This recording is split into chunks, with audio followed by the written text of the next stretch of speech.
What's up, guys? So last time we talked about starting a project specifically on this channel. It caught my attention, it really did. It made me wonder when I opened him and then got looking at him and then thought about him. I said, who is the best He-Man in Masterverse? Now, I don't own them all yet. I have a couple to buy. I'm literally going to order them tomorrow from Big Bad Toy Store. If you have a comprehensible list that you would like to drop in the bottom, just something for me to double check what I know, you can go ahead and tell me every He-Man that has been released in Masterverse. But I think I know. I would be more than happy to know if I don't know. So, like I said, if you want to drop a list saying these are the He-Men that currently exist, He-Mans, He-Menses, these are the He-people that exist inside of Motu Masterverse currently, because that's what we're doing. We're doing Masterverse, and today we're going to start here with the Battle Armor He-Man from Masterverse. This is the new Eternai version, and I mean, he looks fantastic. He looks really, really cool, and I'm no joke excited to see this guy. I mean, he looks awesome. This guy could easily, man, this is going to be a tough list. The more that I think about it, this is going to be a tough list. And that's the reason I'm only going to do Masterverse at first. Masterverse currently is my favorite line, and it's because of that there's a lot of He-Man, Men's, Manses, whatever. And I want to know what one is the best one, the very best. In fact, when I do that list, I'm going to do a full-out countdown or count up. I don't know. It is a countdown, but really, if you're starting at the bottom of the list and you're saying, "Hey, this is the," you get what I'm getting at? Yeah. Regardless, that is my intention: is to go from the worst He-Man in Masterverse and then talk about them as I do a list all the way up. But man, step one, we gotta open them all, because I gotta have my first thoughts captured before we do anything else. That was a longer intro than normal. Let's check this guy out.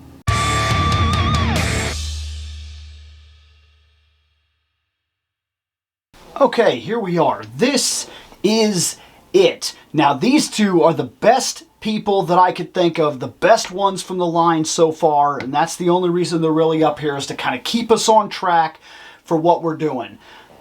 This is the new one. This is the one that I'm looking at today. This is Battle Armor, new Eternia He-Man, and Battle Armor has always been a cool concept. Like, since I got into this, it's been a cool concept, and I'm really liking some of the ideas that I see with this guy. First off, the side stuff right here. Let's move you for right now, and let's move you for right now. We'll create a focus here.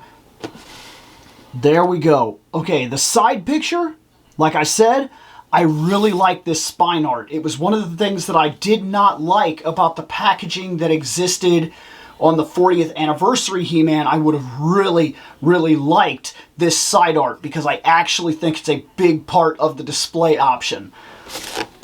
Here we are at the back of this box, and let me just say, that's fantastic. It's fantastic for multiple reasons. First off, that He-Man looks absolutely wonderful. I love that old gruff look, where he's kind of taking up some of his dad's features over the years and everything. I think that's fantastic. I love this skeleton warrior, and it makes me wonder if we'll see a skeleton warrior in the actual Masterverse line. Right now, I have no idea. I don't know who this goblin dude is, but he's pretty sweet looking too.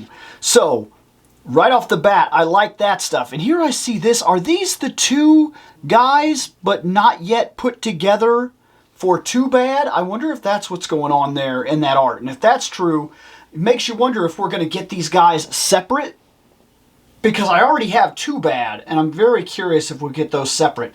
I don't know.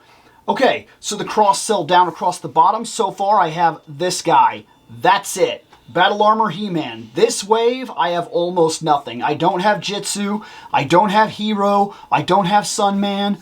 All of these are on my checklist. They're all characters that I want. Every single person in this wave is something that I am legit interested in. So, we've gone over the box. Let's check out the figure. We got to get him out of there.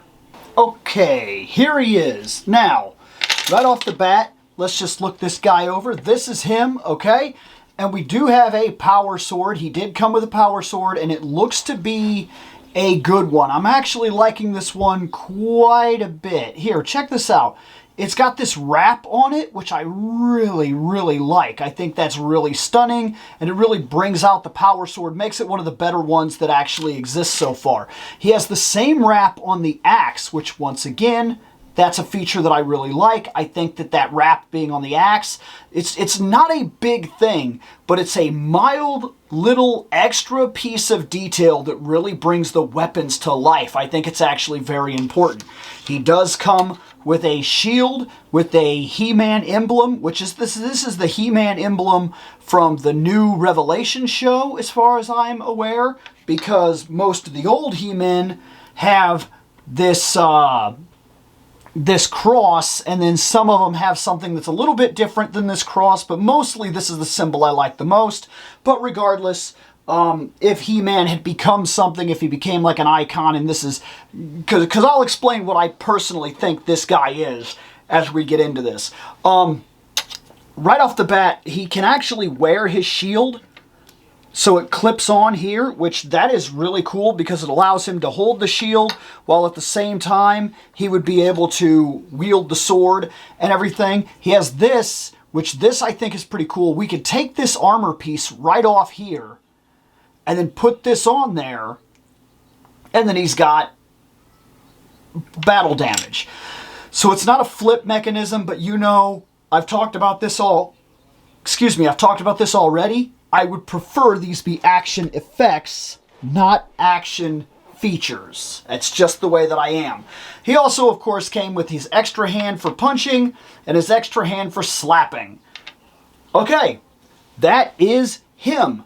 Let's talk about a couple of things real quick. First off, this guy is without a doubt an evolution from my favorite versions so far. That personally, right now, until I get to this countdown and I really have to question it hardcore, this He-Man has been my favorite He-Man. And it's very obvious that they took this and built it onto this. Because this guy here, personally, looks like an older version of this guy here. It's just, it fits the mold so well, and I really love that. I mean, I really love that. The boot knife and everything, nice effect right there. And the boot knife, it's a goldish color this time. It was a little more yellowish in this one, a little more bronze, not even bronze color. Let's say this is more of a bronze color, but you get the idea.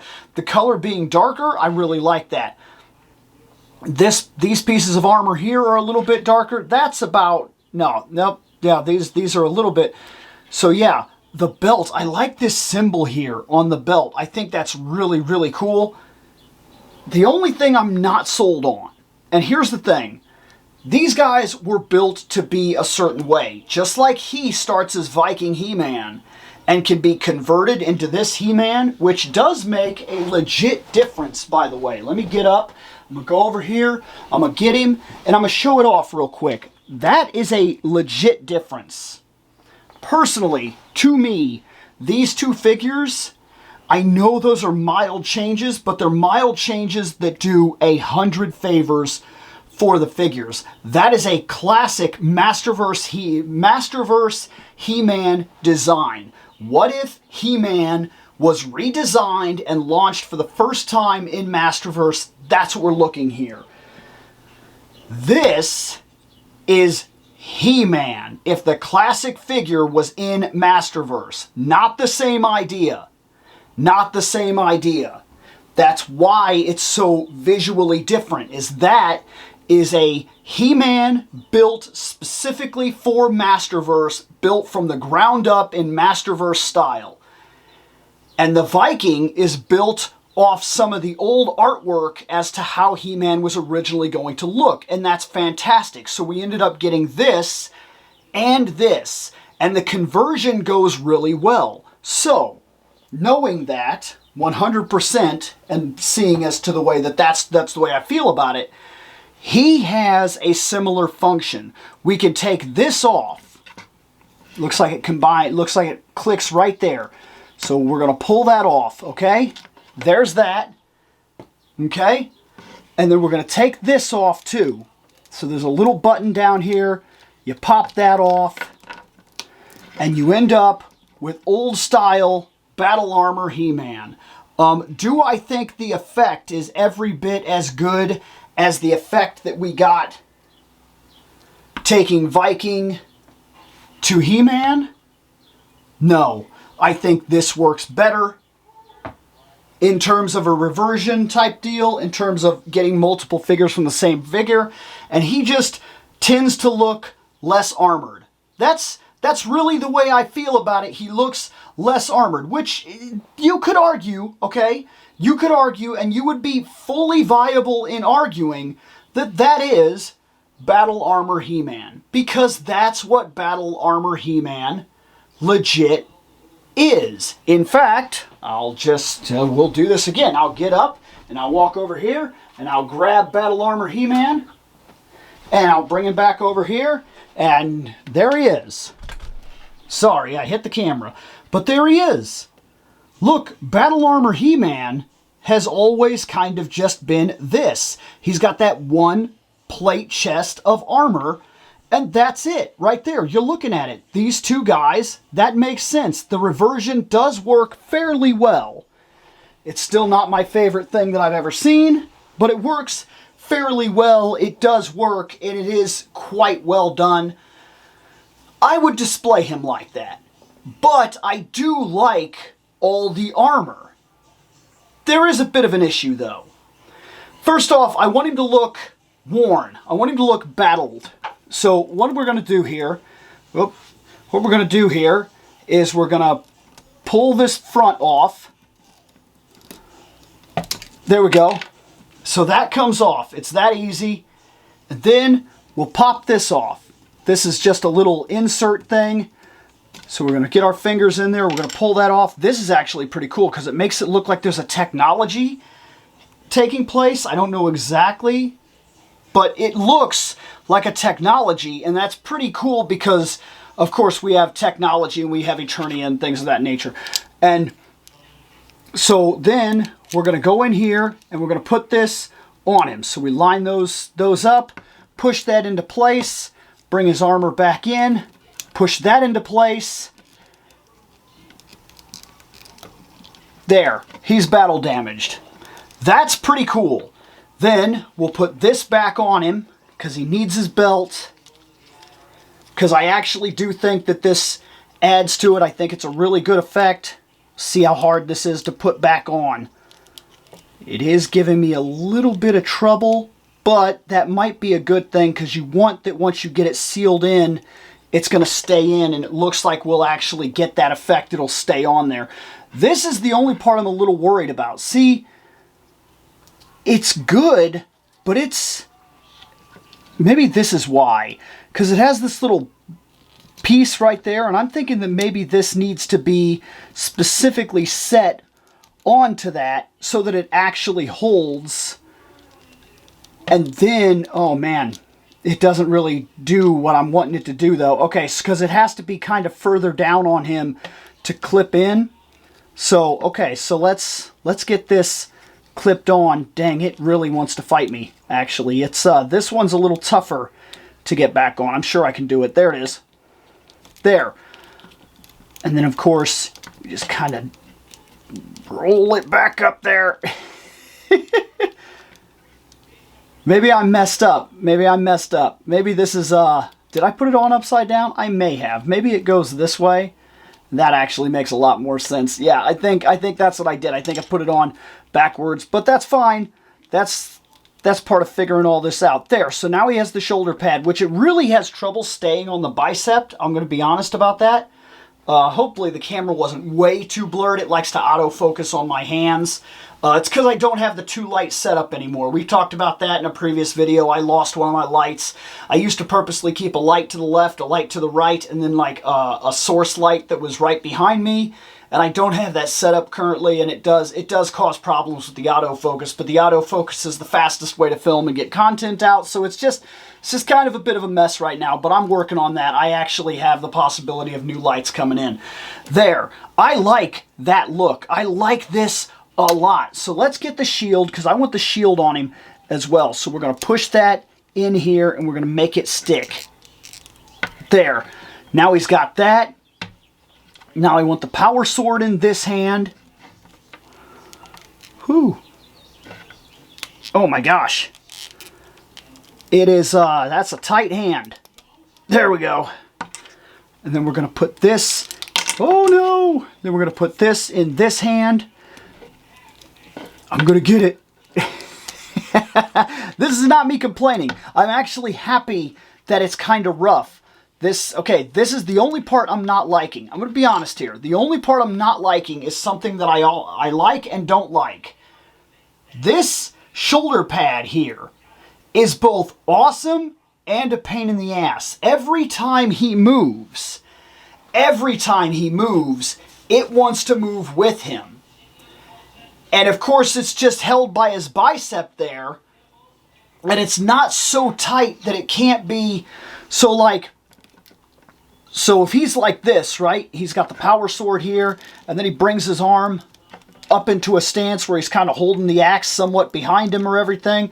And see, then the little thing, it fell. It fell. So it's still there, but then you got to kind of pull it back up, kind of place it. So it's going to be a little bit of a pain when I do the photography stuff with him, which I still think he'll work out really well for photography. He's a fantastic looking figure. But it is something that I'll have to keep adjusting constantly. And it also hinders certain ideas where, like, if you want to bring his arm up. Oh, no, that's actually got a decent amount of give. More than I was expecting. Okay. You know what? The more I'm messing with him, can we get the axe above his head? Yeah, we can. Okay, you know what? That just solved a portion of my problems right there. It really did. It is a little bit flimsy, but it's flimsy on purpose. And so every time we pose him, we'll have to mess with it a little bit, but it's worth messing with to get the effect and keep it running. And he can have his shield, his axe, his power sword, and his boot knife all at the same time. This armored He-Man is really cool. He is really, really cool. And he gives me a certain feeling about him in general that I'm really digging. And I mean, I'm really digging it. I really like it. This guy gives me a storyline idea right off the bat. This I also think is for the shield. I think we could put the shield on his back, which is also a pretty cool effect. Let's, just for the sake of it, let's see what that looks like if I'm right. Yeah, so he can hold his shield on his back. That's pretty cool. He can hold the shield on his back, or he can hold it on his arm. So he can go in just ready for battle, right? And he's got his sword and his axe, and he's ready, and he's about to throw down, and we got to fix that again, because that wants to come off. But we can get it. There's that. There's this.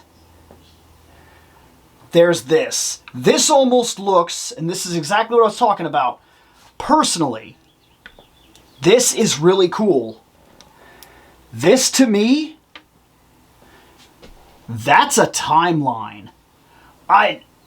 It feels like a timeline, and that is the coolest thing I see about this guy.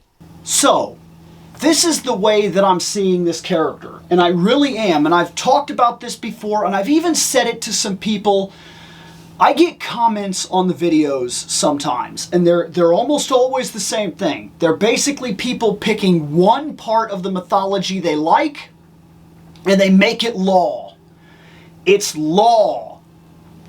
I recently had a comment on a video a little while back, and it was specifically, hey, you need to read the classics bios because they pretty much explain all the history of He-Man.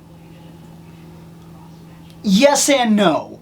And that was basically also told to me I need to finish 2000X because once that series gets going, I missed a couple episodes that are really big key episodes that would have basically made me a super fan and yada yada. Let me say something real quick.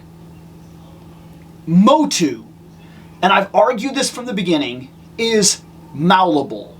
It is a malleable property. It has existed for a very long time. And the toys were their own storylines. The mini-comics were their own storylines. The toys came out in 82. The series came out in 83. So I've even heard people say, and this one kind of blows my mind sometimes, recently I was watching a video, a random video, it came up and I said, oh, I'm going to watch that. And I watched Castle Grayskull. I believe it was by Analog Toys. Analog Toys, pretty cool. From what I've seen of him, I like his videos. I really do. But he said something that kind of blew me away. He said, Castle Grayskull is not screen accurate. You're right. It's not screen accurate.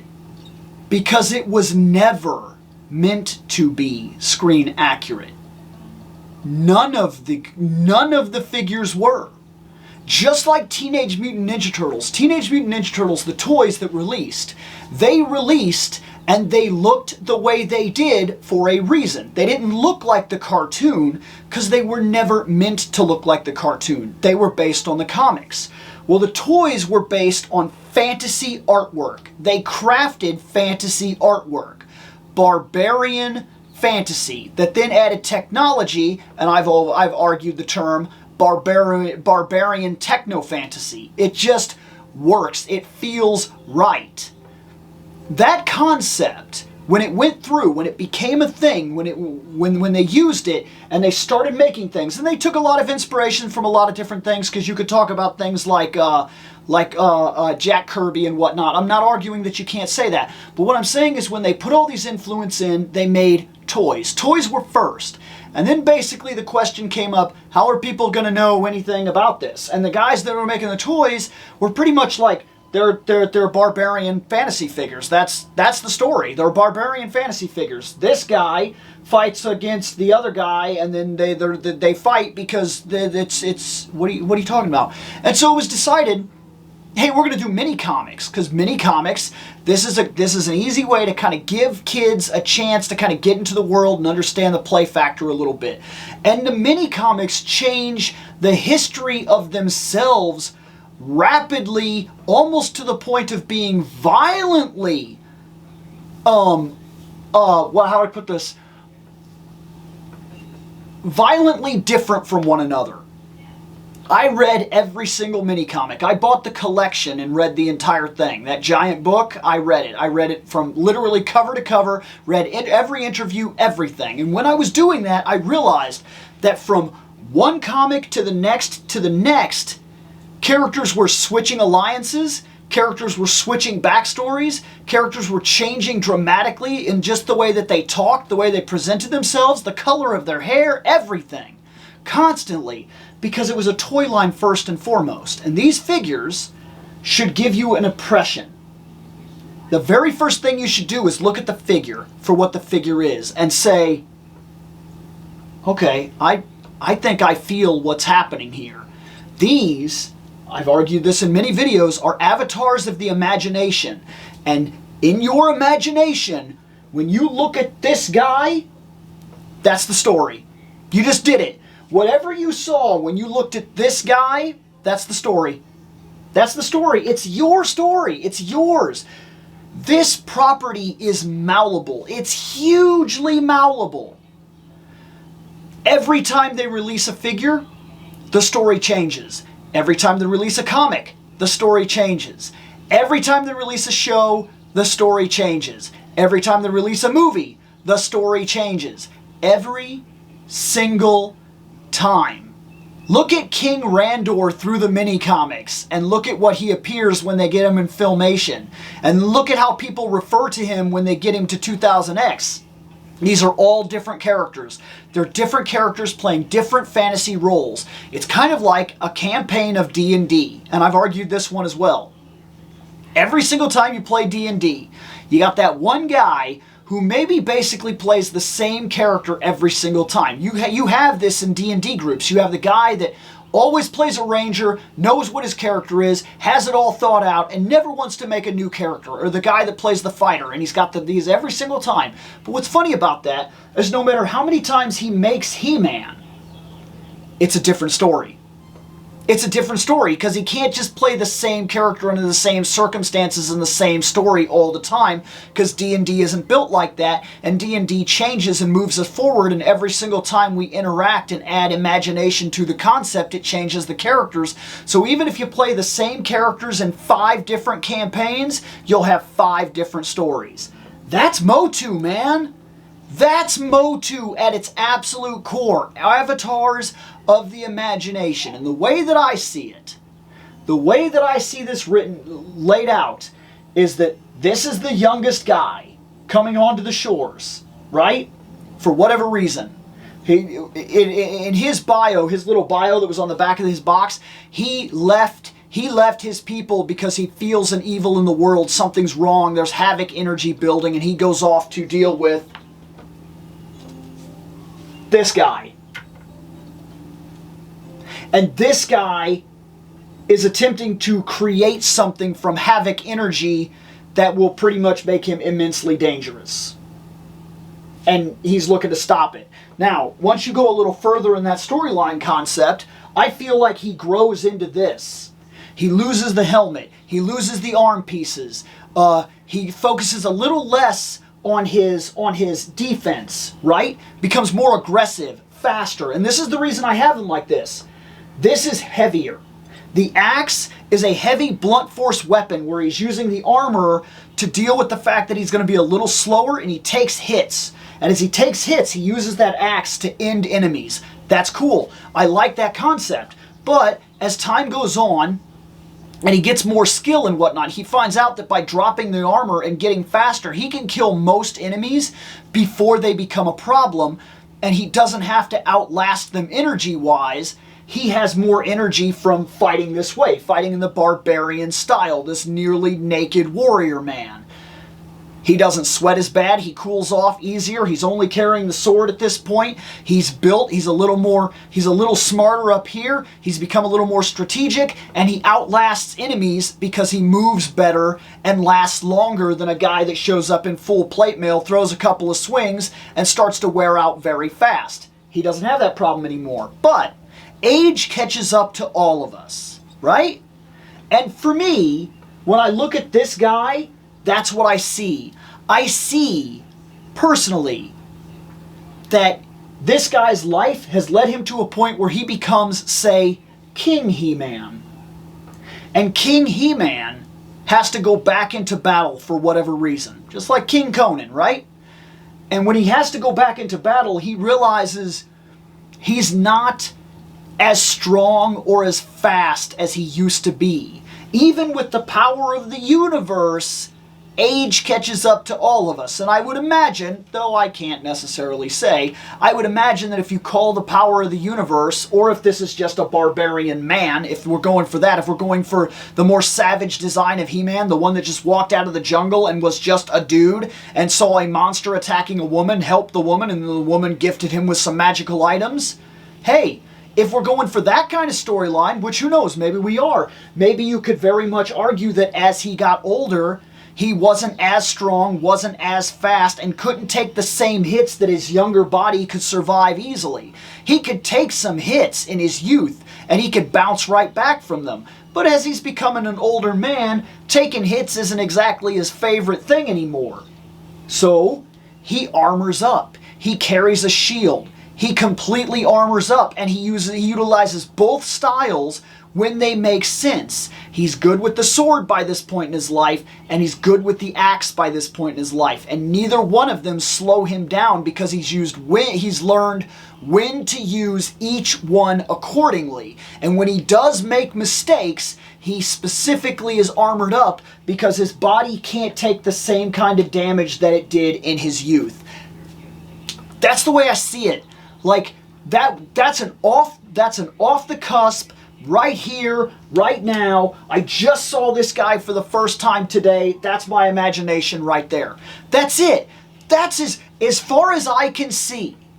And the thing that's keeping me in this, and the thing that makes me love this line more than any other toy line, is that right there, what I just did. Avatars of the imagination. Yes, it's true that this guy has a bio. I didn't even read it. Maybe I should. I'll read it right now. Here it is. Let's see what his actual bio is. So for the new Eternai He-Man, it says, Battle Armor He-Man, most powerful armor in the universe. Donning his powerful battle armor, General Adam. Okay, so he's kind of taken the place of Man-at-Arms at that point. General Adam sailed farther than any ship in the Eternos Armada, in search of the mythical Isle of Grayskull and the legendary Power Sword. Upon finding the sword, he says, I have the power, and transforms into He-Man, the most powerful man in the universe. This could be very interesting. This could be very interesting. This is still the exact same thing I just talked about, and it's an entire legacy timeline, because this guy left his people in search of a way to stop the rising evil, the havoc energy that was taking shape all around the world. He knew something was wrong. He left. When he didn't find his answers, but he did find enemies, he developed into a different kind of warrior. Started using a sword. Not the power sword, a sword. A well-crafted, very fine, possibly magical blade. And after a time searching in hope to find Castle Grayskull, he knows the Isle of Grayskull exists. He just doesn't know where. And sailing farther and farther, exactly the storyline that I just laid down, a general, an older man, who has now learned that his body can't take the same hits that it did in his youth, dons this armor and finds the Isle of Grayskull. This is the end of the story. He finds the sword, that sword. This was a very nice magical replica sword that he used throughout the course of his youth as he developed as a warrior. This sword he finds on the Isle of Grayskull, raises it, says the words, and finally becomes He-Man. And maybe you could argue that this doesn't exist at all in the idea. Maybe it's this guy that puts everything forward, that does all the things I'm talking about, that ages and becomes this guy, that finally finds the sword, that lifts it to the heavens and becomes this. And that would be Viking He-Man. That would be Battle Armor He-Man. That would be mythical, transformed, holding the power sword He-Man. Motu, man. Motu. It is the absolute pinnacle, the pinnacle of designed imagination universes. I didn't need that backstory at all. And then when I got the backstory, it was so vague, I still basically got to do anything that I wanted to do with it. I love this line for what it offers. It is infinite possibilities and infinite malleable content that changes every single time it's done. Whether it changes for the better or for the worse, doesn't matter. It's just another story. And you take it, you get what you want from it, and you move on to the next amazing story. Malleable, imaginative, infinite possibility universe. Every character can go in a million directions, and it's your decision what directions they go. If you like the original Filmation, that's fine, that's your He-Man.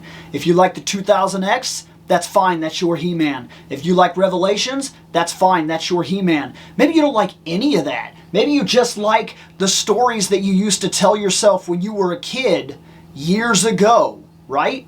When you just had the toys and no show. You know what? That's fine. Maybe the mini comics really hit you just right. Maybe the DC run of comic books is where you made your home. It doesn't matter. It's all Motu. It's all malleable. It's all imagination. It's all encompassing. It's all fantastic.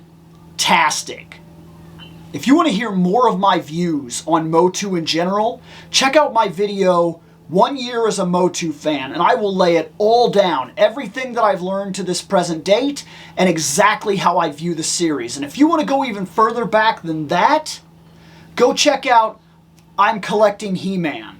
Because I'm collecting He-Man and Masters of the Universe, because that video talks about how I got started, where my interest has been for all these years, why I never jumped in years ago, and what kept me out as an older man when I could have just said, I like this stuff and I don't give a shit who knows that I like this stuff, I just like the stuff that I like and this is something that I like.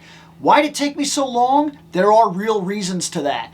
And I have videos that cover those exact ideas. If you want to check out either of those videos, because I'm noticing people are getting in here now. And I'm getting a lot more views per videos. For my channel being as small as it is, you could almost say that I'm literally blowing up. But because that's happening, there's a lot of people that don't know where my views come from and why they are the way they are. Those two videos would answer a lot of that for you. But you could always just post in the comments, and who knows, maybe I'll even go as far as to answer some of the comments directly in video format when I get the chance. Either way, Battle Armor He-Man has been added to the shelf. He's fantastic. He's one of the coolest He-Men I've literally ever unboxed. This is going to be a really tough decision when I make that video. There's a couple more that we got to go through before I make that video, because we got to look at new adventures of Eternia He-Man, and then I've got to make a decision about other types of He-Man, like do we include, not that I necessarily have him before I do the video, but would we include things like fake He-Man? I don't know. I'll debate it. I might go as far as just to say if it's basically He-Man, we're going to talk about it in Masterverse. But I don't know. Right now, step one, get all the videos done unboxing every He-Man so we can do the countdown. And for what it's worth, we're this far in. Catch you later, guys. Keep collecting. Make your collection about you. This is your museum to all the things that make you you, and it shouldn't say anything about anybody else. It's your collection. It's your drive. It's your passion. Do with it what makes you happy. We're all in it together. I hope you get the items you're looking for. I hope that I get the items I'm looking for. I'm going to get out of here.